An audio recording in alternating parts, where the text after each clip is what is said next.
하나님 말씀은 시편 56편입니다.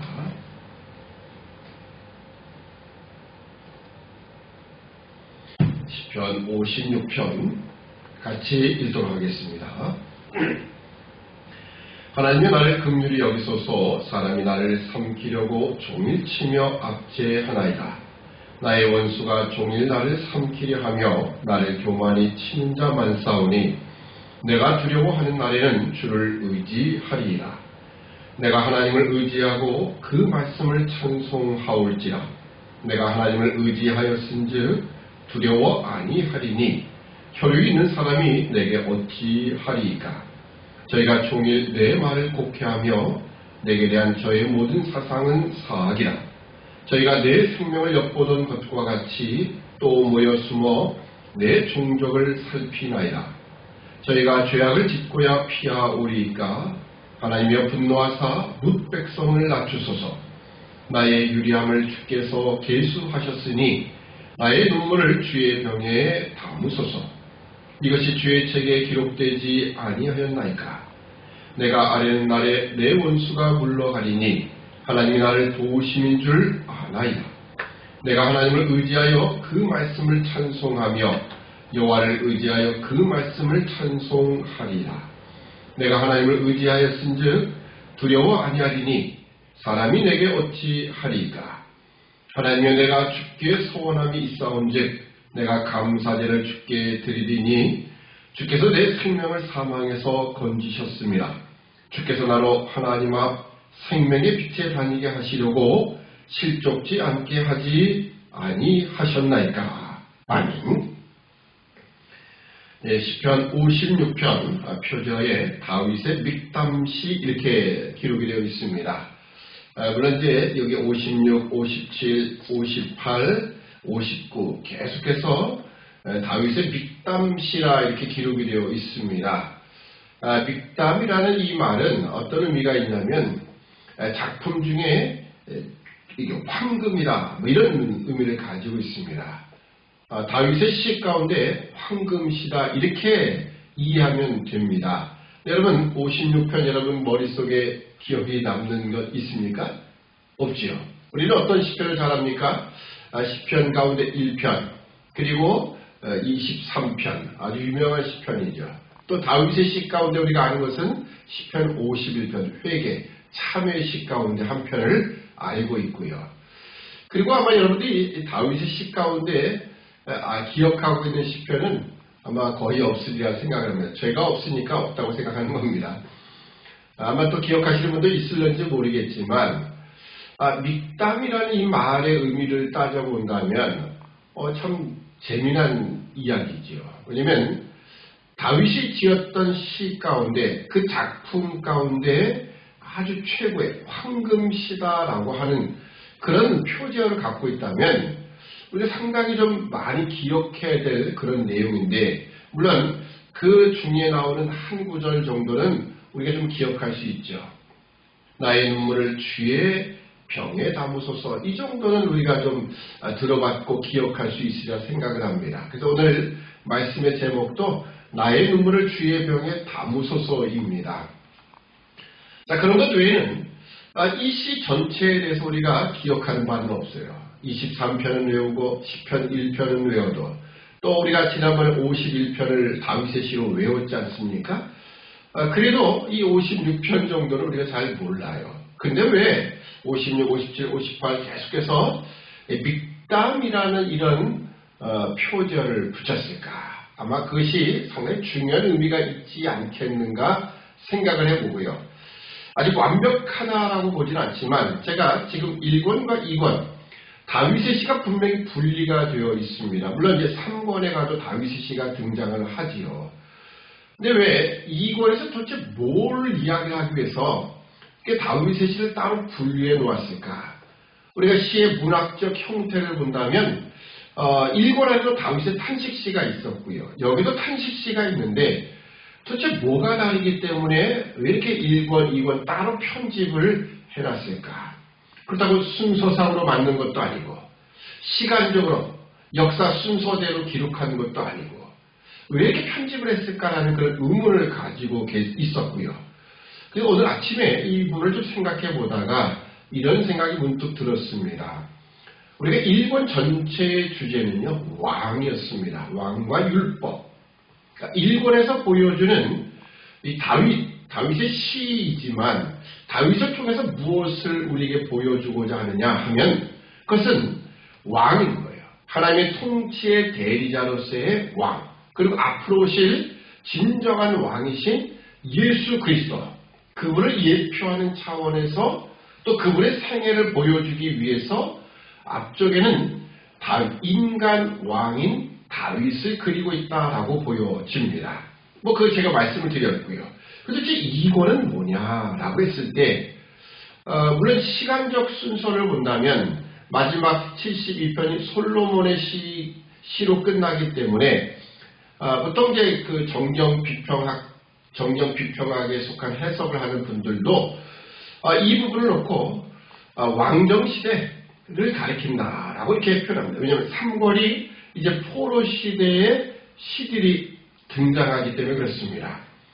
과연 어차피 왕정시대는 다윗이 왕인데 왜 이런 이야기를 했을까? 왜 이런 시를 여기다 편집해놨을까 보았을 때요. 제가 이렇게 오늘 아침에 느낀 것은 이 부분이었습니다. 그 뭐냐? 다윗의 인간적인 면을 그리고 있지 않는가. 일본에서는 왕으로서의 다윗이에요. 그렇지만 여기는 인간적인 모습들을 그리고 있다. 그 첫 번째가 바로 51편이지요. 다윗도 메시아를 예표하는 그 하나님의 통치 대리자로 서 있는 왕이었지만 그도 인간이었다라는 겁니다. 그래서 이 2권 안에 있는 다윗의 시 첫 번째가 뭐냐면 참회시입니다. 그 참회시를 제가 말씀을 드리며 이런 말씀을 드렸지요. 다윗도 하나님의 은혜가 필요한 사람이었다. 왜요? 그도 원죄를 가지고 태어난 인간이기 때문에 그런 거예요. 모친이 자신을 죄악 중에 잉태하였다 라고 고백을 한 겁니다. 나는 출생부터, 모친의 뱃속에 있을 때부터, 잉태했을 때부터 나는 죄덩어리입니다 라고 하는 고백이에요. 왜 그런 고백이 필요하냐? 하나님의 은혜 없이는 안 된다는 거죠. 하나님이여 내 안에 정직한 영을 새롭게 해달라. 내 속에 정한 마음을 창조해달라. 이 하나님의 은혜가 필요했다는 거예요. 그런 인간의 모습을 그리는 겁니다. 그 중에 오늘 우리가 56편을 보게 되는 겁니다. 56편의 표제어에 또 이런 부분이 기록되어 있습니다. 물론 거기 영장으로 요낫 엘렛 르호김에 맞춘 노래. 이건 아마 어떤 곡조라고 하는데 그 곡조는 정확하게 우리가 알 수는 없습니다. 그냥 그렇게 넘어가도록 하고요. 그 다음에 있는 이 시의 상황입니다. 다윗이 가드에서 블레셋인에게 잡힌 때에라고 기록이 되어 있습니다. 이것은 언제냐면 사무엘상 21장에 나타난 사건을 배경으로 삼고 있다는 겁니다. 이 다윗이 사울이 자신을 죽이려고 하는 것, 그래서 미갈이 이 밤에 도망하라. 그래서 밤에 창문으로 도망을 갔던 다윗. 그리고 그가 첫 번째로 갔던 곳은 높성이었고요. 그곳에서 아히멜렉 제사장에게 진설병 빵을 얻어먹고요. 골리앗 칼을 가지고 그가 어디로 갔느냐면 블레셋 가드왕 아기스에게로 나아갑니다. 골리앗 출신 지역이죠. 그 가드왕에 가서 뭘 보여줬겠습니까? 칼을 차고 당당히 들어갔겠습니까? 아니죠. 칼을 갖다 바치는 거야. 이것이 골리앗 장수의 칼입니다 라고 바쳤다고 보는 것이 딱 이치에 맞습니다. 그런 면에서 그가 이 높성을 찾아갔고 그래서 그 골리앗의 칼을 가지고 망명을 한 거지요. 그래서 이제 우리는 이제 시편 34편을 이미 보았고요. 그 시편 34편은 아비멜렉 앞에서 사실은 미친 참에 쫓겨났던 시라라는 걸 우리가 봤습니다. 이 아비멜렉이라는 말 자체는 왕이라는 뜻이고요. 왕의 호칭입니다. 그래서 가드왕 아기스에게서 미친 척하며 쫓겨났을 때 지었던 시가 34편입니다. 우리가 3회 기록을 봐도 사실 이 가족 아기스에게 나아가서 이 벌어진 상황을 잠시 우리가 사무엘상 21장의 이야기를 비춰보면 너무나 간단한 것 같아요. 다윗이 가서 가족 아기스에게 이제 당신의 밑에 내가 들어가겠습니다. 내가 당신에게 충성하겠습니다. 그 증표로 이 골리앗의 칼을 바칩니다. 아마 이런 상황이었을 거예요. 그랬더니 신하들이 수군거리면서 드디어 이야기를 합니다. 아니 이 사람이 누굽니까? 사울이 죽인 자는 천천히요 다윗의 죽인 자는 만만이라던 그 다윗 아닙니까? 이 사람은 어떻게 우리와 함께 있게 합니까? 왜냐하면 지금 다윗이 죽였던 만만이라는 그 대상이 누구냐면 바로 자신들 블레셋 사람이에요. 그러니 어찌 이 사람을 우리 곁에 두겠단 말입니까? 안 됩니다 하고 반대를 했어요. 갑자기 상황이 이상해지자 다윗은 미친 척을 하게 되었다. 그래서 자기 몸 침을 질질 수염에 흘리면서 대문에 가서 극적거리면서 이렇게 발작을 일으킨 모습을 취합니다. 그랬더니 아기스 왕이 야, 이 나라에 미친 자가 없어가지고 이런 놈을 나한테 주냐? 당장 쫓아내라. 그래서 거기서 사실 살아나왔어요. 그래서 지은 시가 34편입니다. 이 사무엘상 21장의 기록만 본다면 너무나 짧은 순간에 이런 일이 벌어진 것 같아요. 시간이 얼마 안 걸린 것 같아요. 자, 근데 이 56편을 보면 전혀 다른 상황임을 알 수가 있습니다. 자, 방금 말씀드렸던 표제어에 다윗이 가드에서 블레셋인에게 잡힌 때라고 이야기를 합니다. 아니 가드에서 블레셋 사람이 잡힐 때가 언제였을까? 그 상황은 아무래도 사무엘상 21장의 상황 말고는 없습니다. 자, 그렇다면 가드와 아기스에게 나갔을 때 어떤 일이 벌어졌는가를 우리는 20편 56편을 통해서 확인할 수 있죠. 자, 1절 먼저 보도록 합니다. 하나님이 나를 긍휼히 여기소서. 사람이 나를 삼키려고 종일 치며 압제하나이다. 나의 원수가 종일 나를 삼키려 하며 나를 교만히 치는 자 많사오니. 자, 이처럼 이 종일이라는 말이 두 번이나 언급되어 있죠. 5절도 보면 저희가 종일 내 말을 곡해하며 종일이라는 말이 또 언급되어 있습니다. 그러니까 이 종이라는 말을 우리가 확인해 본다면 사무엘상 21장의 이 사건이 조금 다르게 보여지지요. 그냥 순식간에 일사천리로 이런 이야기들이 진행되는 것이 아니라 사실은 종일토록 이 블레셋 사람들, 그 신하들이 왕과 토론을 했던 것 같아요. 또 다윗도 변명을 했겠죠. 아닙니다. 저는 지금 내 주였던 사울에게서 죽임을 당할까봐 내가 쫓겨났습니다. 그러니 제가 어찌 다시 이 이스라엘 돌아가겠습니까? 아니면 이제는 제가 당신 앞에 충성을 보일 겁니다. 그 증거물이 바로 이 골리앗의 칼입니다. 제가 이걸 왜 갖고 왔겠습니까? 이런 식으로 계속 변명을 하고 또 신하들은 논쟁을 하고 그런 상황 속에서 아마 종일이라는 이 시간이 흐른 것 같아요. 여기 그런 내용이 많지 않습니까? 자, 2절을 보면 나의 원수가 종일 나를 삼키려 하며 나를 교만히 치는 자 많사오니. 이 교만히 치는 자라고 이렇게 표현했지만 이 교만하다라는 말은요, 다윗보다 지위가 높은 사람들을 가리킵니다. 높은 지위에 있다라는 뜻이에요. 지금 보면 다윗은 지금 이 땅에 무슨 사신으로 온 게 아닙니다. 이스라엘의 왕의 사위의 신분으로 온 게 아니에요. 도망자로서 이제 자기의 목숨을 구명하고자 저를 받아주신다면 제가 무엇이라도 하겠습니다. 그런 차원에서 지금 블레셋 땅으로 온 겁니다. 그러니 거기는 대신들은 모두가 다 높은 사람이지요. 그들이 그 지위를 가지고 자신은 지금 치려한다는 거예요.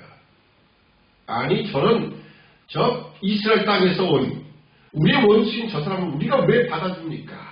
아마 이렇게 했겠지요. 5절도 보면 저희가 종일 내 말을 곡해하며 내게 대한 저의 모든 사상은 사기라. 그럴 수밖에 없지 않겠습니까? 여러분, 우리도 북한에서 과거에 우리나라를 위해서 위해를 가했던 사람이 만약에 망명을 했다라고 생각해 보십시오. 그러면 이 사람이 지금 과거에 말이야 우리 향해 그렇게 악한 짓을 해놓고도 망명을 했다? 그 정말 본의가 뭘까? 계속해서 우리가 생각해보고 또 물어보고 또 질문도 해보고 그래서 이 사람이 정말 본심이 뭐냐 이걸 확인해보지 않겠습니까? 마치 그런 상황이에요. 그런 상황 속에서 지금 하나님을 의지한다라는 그런 고백을 지금 하고 있는 겁니다. 지금 원수라고 하는 지금 이 블레셋 사람들, 블레셋의 신하들, 아기스 왕은 다윗을 받아들이려고 했지만 그 신하들 때문에 어쩔 수 없는 그런 분위기입니다. 그 신하들이 얼마나 강경하게 이야기했는지 다윗은 그것을 오늘 여기에 원수라 그리고 그들이 말로 나를 치며 여러 가지 표현을 통해서 지금 자신을 공격하고 있음을 보고 있는 겁니다. 그래서 우리가 다윗이 얼마나 참 이 상황이 정말 눈물 날 수밖에 없는 상황이다라는 것을 우리가 기억해야 됩니다. 그러니까 지금 제가 처음에 말씀드렸던 것처럼 이 시편 2권에서는 다윗의 시력에 모아놓은 이유가 뭘까? 그 바로 인간 다윗을 우리에게 보여주기 위함입니다. 결국 우리의 똑같은 성정을 가진 사람이었다. 우리는 가끔가다 잘못하면요. 성경에 등장하는 인물들, 특히 뭔가 끝이 좋은 사람들을요. 다 믿음의 인물로 평가를 하되 처음부터 끝까지 완벽했던 믿음의 사람으로 착각하는 경우가 있습니다. 예를 들어 다윗 같은 경우에는 골리앗을 물리칠 때부터 얘는 남다른 애예요. 아주 특별한 사람입니다. 야 15세 소년이 어떻게 그 거인 그 골리앗을 향하여 물맷돌 5개를 가지고 대적할 수 있겠는가? 그가 했던 말을 우리가 기억하죠. 너는 칼과 창과 단창으로 내게 오거니와 나는 내가 모욕하는 이스라엘 하나님 만군의 여호와 이름으로 내게 가노라. 그럼 물맷돌을 가지고 하는 거예요. 얼마나 용감한지 얼마나 믿음의 사람인지 우리가 그걸 칭찬하다 보니까는 다윗의 인간적인 면은 다 놓치고 마는 거예요. 시편 51편에 있는 것처럼 내가 죄악 중에 출생하였으며 내 모친이 죄 중에 나를 잉태하였나이다. 하나님이여 내 속에 정한 마음을 창조하시고 내 안에 정직한 영을 새롭게 하소서. 자신이 죄악덩어리며 나도 이렇게 눈물을 흘릴 수밖에 없는 그런 인간이었음을 우리는 이 시편 2권 안에서 보는 겁니다. 자, 지금 다윗은 자신의 본국에서 사울, 자신의 장인이에요. 적어도 이스라엘 안에서는 왕의 사위이고요. 블레셋의 그 대적들을 물리친 그런 백성으로부터 칭송을 받고 있는 다윗이었습니다. 근데 한순간에 자기의 목숨을 부지하기 위하여 쫓겨나되 도망을 가되 그 땅에 있을 수가 없어서 블레셋으로 망명을 한 겁니다. 근데 그 망명을 해서 블레셋 왕 앞에 갔더니 신하들이 자신을 다 들어치는 겁니다. 자칫 잘못하다간 조금만 잘못하면 죽게 생긴 거예요. 그대로 자기 자신을 그냥 그대로 블레셋 사람에게 갖다 바친 것과 똑같은 꼴입니다. 이런 상황에 우리 같으면 얼마나 눈물 나겠습니까? 그래서 바로 오늘 본문에 이런 이야기를 하는 겁니다. 8절 나의 유리함을 주께서 계수하셨으니 나의 눈물을 주의 병에 담으소서. 아멘. 우리가 사무엘상 17장에 있는 다윗 모습만 본다면 골리앗 앞에 선 다윗 얼마나 용감한지, 그리고 다윗이 사울이 그렇게 쫓아다니고 원수처럼 굴어도 자신을 죽이려고 해도 그 원수를 갚지 않았던 이런 모습들을 볼 때마다 야 역시 다윗은 달라 이렇게만 생각했지, 다윗이 정말 우리 똑같은 사람처럼 눈물 흘리고 아쉬워하며 또 죄에 노출되며 이런 모습들을 우리가 얼마나 생각했겠습니까? 근데 여러분, 나의 유리함을 주께서 계수하셨으니 나의 눈물을 주의 병에 담으소서. 아멘. 이게 나의 눈물을 주의 병에 담아달라라는 이런 의미는 이 셈족들에게 있는 하나의 관습에 연유한 겁니다. 이 셈족들은 평상시에 자신이 슬프거나 어떤 일들이 있어서 눈물을 흘리게 될 때 그것을 가죽부대에 이렇게 담았답니다. 가죽부대에 담아가지고 마개로 닫는 거예요. 지금처럼 우리가 뭐 유리병, 뚜껑이 아주 견고하게 있는 그런 유리병은 없었지요. 그 가죽부대에 이렇게 담는데요. 그걸 눈물을 흘릴 때마다 담아요. 그리고 어떻게 하냐? 마지막 죽어서 무덤에 들어갈 때 그걸 같이 넣어준답니다. 왜냐면 그 눈물은 인생을 살아가면서 가치가 있었던 눈물이라는 거예요. 그냥 땅에 떨어져서 사라질 눈물이 아니라는 겁니다. 그래서 바로 그 눈물을 보관하고 있다가 마지막 무덤에 갈 때에 같이 넣어준다는 거예요. 오늘 지금 다윗은 그런 배경 속에서 고백을 하는 겁니다. 하나님, 나의 눈물, 내 지금 이 억울함, 뭐 억울함일 수도 있고요. 아니면 내 이 모든 처지, 고국에도 갈 수 없고 이 적진에 와서 지금 죽을 만한 위기 속에 놓여있는 지금 신하들은 계속해서 내가 아무리 변명을 하고 내가 아무리 내 진심을 털어놔도 이해해주지 않는, 오해하고 오히려 곡해하여 나를 죽이려고 하는 저들 앞에 정말 눈물을 흘릴 수밖에 없겠지요.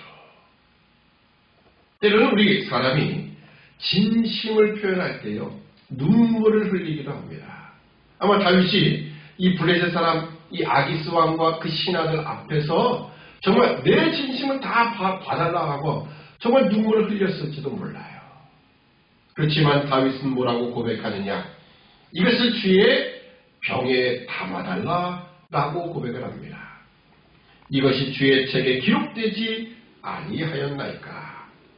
오늘 여러분, 우리가 인생을 살다 보면 얼마나 파란만장한 인생의 삶 속에서 눈물을 흘릴 때가 많지요. 때로는 가족 안에서, 부부간의 관계 속에서 눈물을 흘릴 때가 있고요. 때로는 자식들 때문에, 부모로 인하여서, 또 사람의 관계, 여러분 직장 생활하면 더 눈물을 흘릴 때가 많지요. 그러나 여러분, 그 눈물을 흘릴 때마다 오늘 이 말씀을 좀 우리 기억해야 됩니다. 나의 눈물을 주의 병에 담으소서. 하나님이 이것을 다 보고 계신다라는 거예요. 다 알고 계십니다. 우리 인간의 연약함, 때로는 우리가 내가 믿음 생활을 이렇게 하겠다라고 해놓고도 그걸 지키지 못하는 연약함이 있을 때 그것조차도 하나님은 우리를 지켜보고 계시며 어떻게 그 우리의 흘리는 눈물을 바로 병에 담고 계신다. 그래서 오늘 이 시편은요 이렇게 고백을 합니다. 자, 10절 보면 내가 하나님을 의지하여 그 말씀을 찬송하며 여호와를 의지하여 그 말씀을 찬송하리라. 내가 하나님을 의지하였은즉 두려워 아니하리니 사람이 내게 어찌 하리까. 아멘. 우리가 시편 34편과 사무엘상 21장의 사건만 본다면 다윗이 그냥 이 갑자기 일어난 이 정말 엄청난 사태 앞에서 임기응변으로 그래서 야 미친 척하자. 미친 척을 하는 거예요. 수염에 침을 흘리고 대문에 가서 극적거리고 근데 위기가 모면됐어요. 우리는 이렇게 짧은 순간에 일어난 일로 생각하지만 이 56편을 보면요 정말 눈물 흘리면서 아주 생각하며 하나님 향해 기도하며 계속 이런 논쟁이 벌어진 거예요. 근데 그가 내가 하나님을 의지하였은즉 두려워 아니하리니 사람이 내게 어찌하리까. 이런 고백을 하는 거예요. 그래서 34편의 고백이 성립되는 거예요. 그 찬송이 성립되는 겁니다. 자, 마지막 부분 보도록 합니다. 22절 하나님의 내가 주께 서원함이 있사온즉 내가 감사제를 주께 드리니 주께서 내 생명을 사망에서 건지셨습니다. 주께서 나로 하나님 앞 생명의 빛에 다니게 하시려고 실족지 않게 하지 아니하셨나이까. 사실 이 마지막 13절은요 조금 번역을 우리가 조금 바꿔서 해야 됩니다. 왜냐하면 앞에 왜냐하면이라는 말이 붙어야 됩니다. 보통 왜냐하면이라는 말이 붙으면 맨 끝에 말이 어떻게 됩니까? 뭐뭐 때문입니다. 이렇게 되죠. 왜냐하면 뭐뭐 때문입니다. 이렇게 됩니다. 오늘 이 개역 성경의 번역을 보면요. 실족지 않게 하지 아니하셨나이까?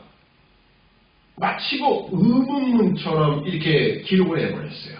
근데 원래는 왜냐하면 뭐뭐 때문입니다 라고 하는 것이 맞습니다. 그렇다면 이런 이야기죠. 12절 하나님의 내가 주께 서운함이 있사온즉 내가 감사를 주께 드리리니 왜냐하면 당신께서 저를 죽음에서 구하셨으며 하나님 앞에서 생명의 빛 안에서 걸어가도록 제 발을 넘어지지 않게 하셨기 때문입니다. 이런 고백이 되는 겁니다. 오늘 사랑하는 우리 장아집교회 성도 여러분, 또 이 방송을 들으시는 어떤 분이 있을런지 모르겠지만 우리 모든 성도들은 늘 이런 생각을 가지게 됩니다. 우리가 가지는 인간의 연약함, 때로는 우리가 흘리는 모든 눈물을 주께서 다 기억하고 계신다는 거예요. 다 보고 계시며 오늘 다윗이 고백한 것처럼 나의 눈물을 주의 병에 담으소서. 주님은 그 눈물을 다 보고 계시고 담고 계시다라고 하는 겁니다.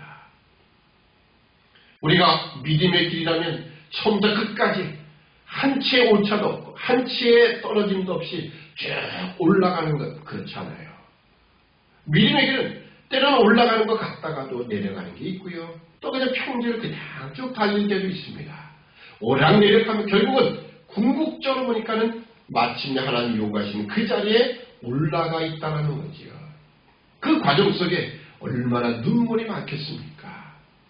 우리가 살아가는 이 모든 생의 삶이 참으로 눈물 지을 수밖에 없는 이 생애이지만 우리의 눈물을 주의 병에 담아달라. 아니 주님께서 기억하심을 바라고 우리를 지켜보심을 바라고 주님 앞에 간구하는 이 다윗의 모습. 그러기에 하나님의 은혜를 간구하며 주의 도우심, 주의 시각 그 모든 우리를 향한 그 관심들 이걸 바라는 이런 모습들 이것이야말로 믹담 아니겠습니까? 다윗의 작품 중에 바로 황금이다 라고 말할 수 있는 거예요. 우리가 이 시편을 좀 더 잘 기억하고 다음엔 이런 생각이 듭니다. 우리가 이제 좀 예배가 정상화되고 오후 예배도 드리고 활동도 하게 되게 되면 이 56편을 우리가 한번 암송을 해야 되겠어요. 13절밖에 되지 않으니까. 왜요? 다윗의 작품 가운데 황금이라는데 우리가 적어도 외워야 되지 않겠습니까?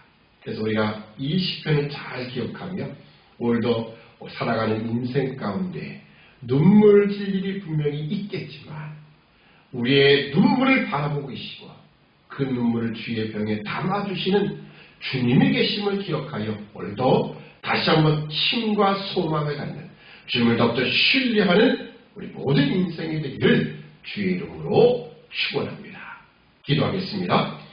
사랑의 아버지 하나님 은혜와 사랑을 참으로 감사합니다. 나의 눈물을 주의 병에 담으소서. 오늘날 인생을 살아가며 다윗이 그랬던 것처럼 우리 인생은 참으로 눈물 지을 수밖에 없는 날들이 계속 이어지고 있음을 고백합니다. 눈물만 지으면 우리는 믿음이 없다라고 하지만 우리 다윗도 눈물 지을 수밖에 없었던 그 사실을 확인해 보며 오늘 우리가 이 눈물을 지을 때마다 우리를 향하여 사랑스러운 시선을 가지고 우리를 지켜보고 계시는 우리의 눈물을 주의 병에 담고 계시는 그 주님을 기억하며 다시 한번 확신을 가지고 내가 하나님을 의지하였은즉 두려워 아니하리니 사람이 내게 어찌하리까. 내 생명을 사망에서 건지시고 나로 하나님 앞 그리고 생명의 빛에 다니게 하셔서 내 걸음이 실족지 않게 하시는 하나님 그 주님이 계시기에 오늘 힘과 소망을 가지고 오늘 하루를 성실하게 살아가는 믿음의 백성 되도록 도와주옵소서. 감사하오며 예수님의 이름으로 기도드립니다.